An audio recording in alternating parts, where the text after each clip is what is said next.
A working title, my skin. Or a working title, brown. Or a working title, black. Or a working title, anger. Or a working title, my mother. Or a working title, racism. Or a working title, internalized racism. Or a working title, Black History Month. Black History Months exist as if it permits black people to be black. It permits black people to be proud of being black. Permits black people only this month to talk about being black, as if I'm not black every damn second of every damn minute of every damn hour of every damn day of every damn month of every damn year ever since I came out of my mama's black vagina.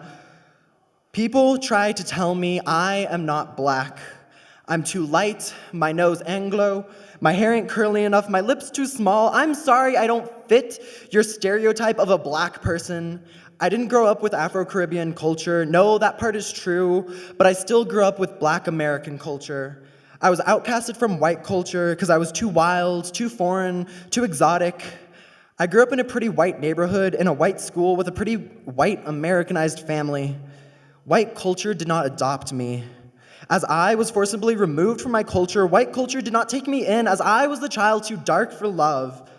I ran away and found out I had more in common with the kids of color and their family. So I chose that over being picked on by the white kids in my neighborhood. Why don't you identify with white culture? I mean, you're white. I don't identify with white culture because I was the outcast. My hair too wild, my skin too dark, my accent a little too thick, my hips too full, they got too much tumbao, too much rhythm in my soul, my roots too deep for white culture. I am not your stereotype. Light skin or dark skin, I am still black. Brown gal or blacka, however you want to call it, me is still black. Being mixed or not, I am still black. Having a white father or not, I am still black. Having a white passing sister or not, I am still black. Speaking Jamaican patois or not, I am still black. My blackness does not need to be measured in the number of curls or kinks in my hair. My blackness does not need to be measured in the amount of melanin in my skin. My blackness does not need to be measured in your ignorance nor your stereotypes. Keep that away from me. My favorite question when I inform people that I'm Afro-Caribbean is when they look at me and they ask me, but like, how black are you? What? Or my favorite response when I tell people that I'm black is when they look at me and they tell me, no, you're not black. Like, how are you gonna tell me who and what I am? I'm not black? No, I'm not black, as if my black ancestors weren't forced into crammed ships and sold if their beautiful souls and bodies weren't nothing more than white tools made for white men, as if they hadn't lost their entire lives chained picking sugarcane with sweat, blood, and tears, as if I haven't lost ancestors and family members and history and heritage to genocide, as if my grandfather wasn't no black man from Jamaica. My beautiful brown and black mom was born to two 17-year-old parents. One, a not knowing mixed, thinking she was a white European Guatemalan, and the other, a proud Yardi living in a foreign Guatemala.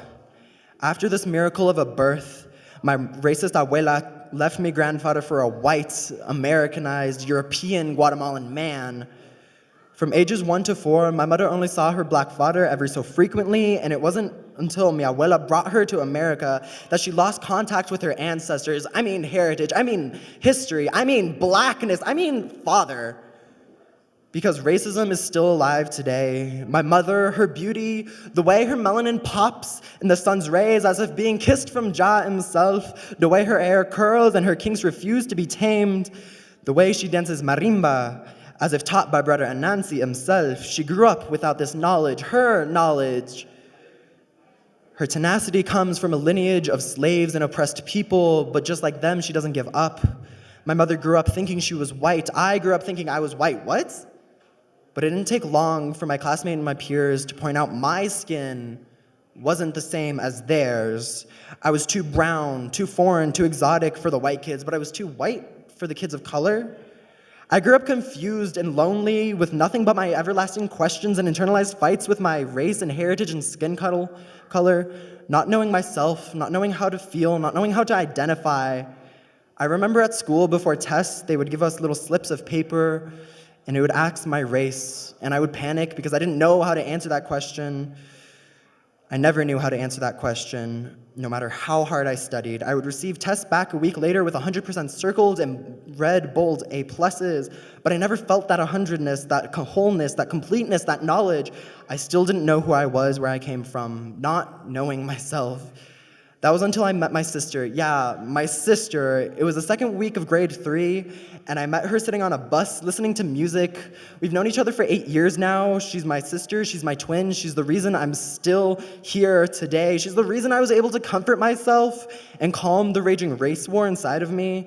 She told me something, y sí, she told me, pues de plano que sí, soy catracha, soy de Honduras, y sí, tengo una mamá blanca, pero todavía soy negra. I have never heard such wise words. I've never heard someone say the word negra with such pride and passion. Yes, I'm from Honduras, and yeah, my mama's white, but I'm still black, because my father is a black indigenous Honduran. And that shit blew my mind, yo.